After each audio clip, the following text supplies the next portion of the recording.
Chaos and Chelsea Football Club, a love affair that will never die.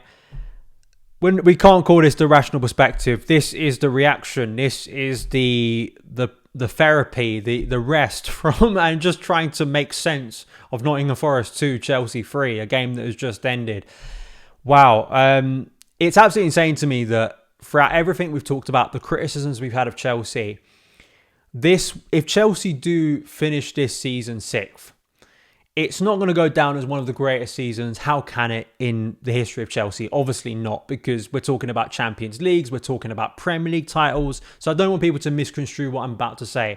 But absolutely it will go down, as at least if we talk about like the feeling and the narrative and just the objective reality, like how mad it has turned in the space of a couple of weeks for Chelsea now being in position to not only get European football, but sixth. And I think if any of us had been offered that at the start of this season, I think most of us would have gone fair enough, given, yes, sure, we would like to be back in the Champions League, but given the chaos we have seen since the takeover and how last season went and the turnover of players and young players specifically and the injuries we faced, when you frame it like that, it's a very different story. But of course, the journey to get to that story, and I think, again, we've had so many games this season that have been a wider reflection on Chelsea Football Club in terms of what it is currently and how much chaos there is and how much fluctuation there is, even within periods of games.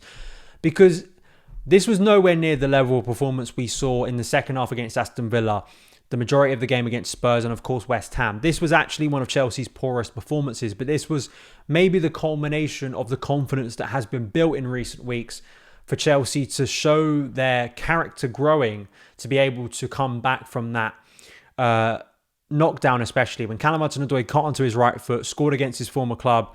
Things looked dreadful because Chelsea's level of performance, if we're going to be honest, for the majority of the game had simply not been good enough. And I'm sure Pochettino was getting ready to face some difficult questions once again, not only about his future, but also about the performance, because it was very similar to what we have seen away from home in recent months, I think, for a majority of the season, but especially in recent months where we haven't been good on the road. We haven't been winning on the road, and I think it would have been really devastating to lose the game, especially. But the way the team responded, Pochettino's subs made a huge difference. REECE is back, and I thought he would play a cameo, but what a cameo he played in this game to basically how ridiculous a footballer this guy is with his talent. I just really hope he stays fit, because we saw again tonight how much of a difference he can make. And we always knew this, but it was lovely as well to see Raheem Sterling make a huge difference off the bench, a guy who's had a very difficult season. So we knew what the starting 11, I think, was going to be. I didn't expect any shocks. I think my big disappointment was just the performance and the intensity just wasn't the same as what we got in recent weeks. When I'm talking about like levels of performance, I'm not solely talking about like technically like players playing wonderful like hundreds of passes in one sequence and really connecting with lovely back heels and flicks. It's more to do with those intangible things that really frustrated me for a lot of tonight, where we were up against a team who, are they safe, are they not safe, what was going to be the psychology of them going into this game. But it was a rowdy, very hostile City ground, and it just felt like very basic things again that were hurting Chelsea. And in that opening 10, 15, 20 minutes, Chelsea didn't look the better side, but kind of flipping against the tide for Chelsea known to be quite a wasteful team in front of goal. With our first chance we score, obviously Mykhailo Mudryk, I've got to give a lot of credit to him. It was a brilliant ball from Carl Palmer, but it was also the sort of run I want to see Mudryk make a lot more. And to be fair to Mudryk, I actually think not only was he trying to make these runs all night, unfortunately he just wasn't found that consistently, or he was trying things individually that just quite didn't come off. But I thought this was a better level of performance from Mykhailo Mudryk, and it was a brilliant run into the box. The first touch puts him in prime position to then slot it into the bottom corner. And even though Chelsea had looked a little bit fragile in defence, it looked like there was a chance for Forest to get at us, which they would as the game progressed. When you've got that ability to go 1-0 up, you've taken your first chance, it's a platform to build upon. And I think the deep frustration probably from Pochettino and from all of us, right, is that we didn't build on it. And very quickly, the game turned back in Forest's favour. And the way we conceded the equaliser, I mean, it was just so poor. It was one of the worst goals Chelsea have conceded all season. Morgan Gibbs-White is a good player from a set piece. We saw it today. Forest have some good individuals, but it wasn't the greatest ball in the world. It wasn't an undefendable ball. It was the lax defending. It was how sloppy. It was how easy and kind of slowly that ball trickled past Petrovic. Of course, it took a deflection, but Bolly at the back post. It's that lack of alert thinking and kind of precision and just aggression in those moments that is still deeply lacking from this Chelsea team.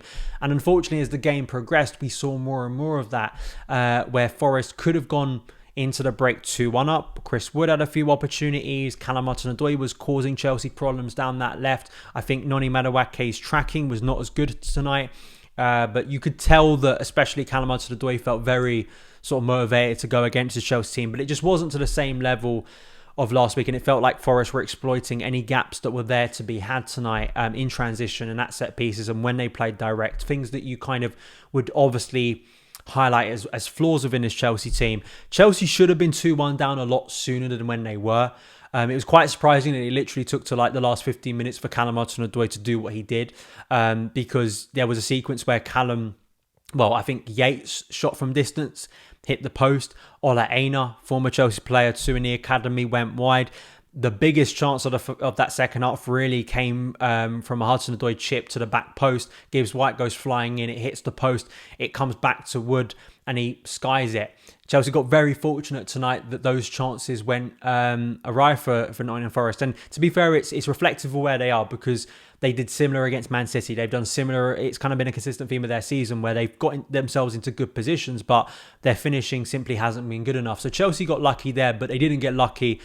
Callum cut onto his right foot, tried to bend it, got deflected, hit the bar, got very close. And the fact that he basically did the same thing, this even after Malo Gusto coming off the bench. So it showed you how good Callum Hudson-Odoi was tonight. He had such a good performance, and, I don't want to talk about his future, but it just frustrates me when it was so telegraphed what Callum was going to do. He did it like a few minutes late before he did it again, and it was so obvious what he was going to do. But Chelsea being hit on transition consistently, specifically down that left-hand side, which I did think was going to be a problem for Chelsea tonight.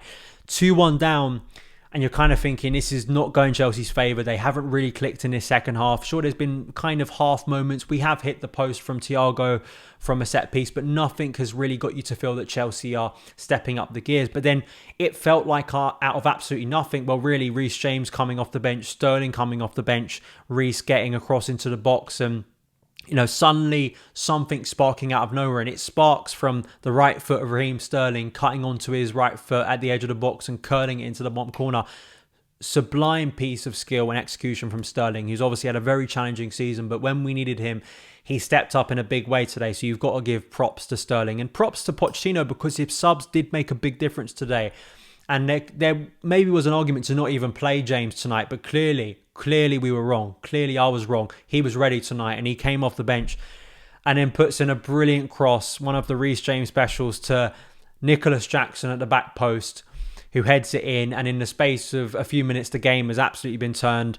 The celebrations in that end were wonderful. I'm sure it was an incredible experience to be there, to see Nicolas Jackson taking the yellow, jumping into the crowd. You could see how much it meant to him personally. Another huge moment in his Chelsea career, and what is turning out to be a very, very positive debut season for him, which is wonderful. I love him as a player. I love how much he's responded to adversity. But also it's wonderful to see Reece doing that, because it just shows you the quality, the technique, the influence of Reece James has never been the question around him as a footballer. How can it be when you see what he does, even in brief cameos, how he can change and win games for Chelsea?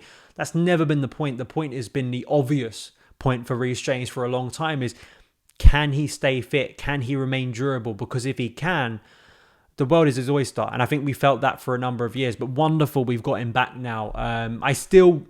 Again, it's very easy to say, oh, let's play him, let's start him on Wednesday. I just would still remain cautious because you don't want to rush him too much. But he made a huge difference. And then there were, of course, tense 7 minutes. But to be fair, Chelsea defended it quite well, to be honest, even though there was a lot of kind of long throws and corners and pressure for Chelsea to deal with. I actually think they dealt with it pretty well when they needed to. And we get over the line. And Chelsea now, in some ways, pole position. I think we're in a really good place to at least put ourselves in a Europa Conference League spot, which obviously would be 7th, barring Man United not winning the FA Cup. But it can be a bit better than that. Actually, quite a bit better if we get Europa League. So we move on to Wednesday. It's going to be a tough game. The level of performance, I can't say the level of performance tonight was good enough. It just wasn't. in the end, it came down to individuals making a huge difference. And maybe it had something to do with the confidence that has been built up, the adversity, the way we responded in the second half going down to Aston Villa. Maybe that's been inbuilt within the group. And then obviously having a player like Reece James back does make a huge difference down that right. But however it happens, however we won, it keeps the season alive. It keeps us feeling positive. It doesn't ruin our weekend. So those are my thoughts. Let me know yours in the comments below. 2 more to go. Hopefully Chelsea can see this through and get some form of European football. All the best.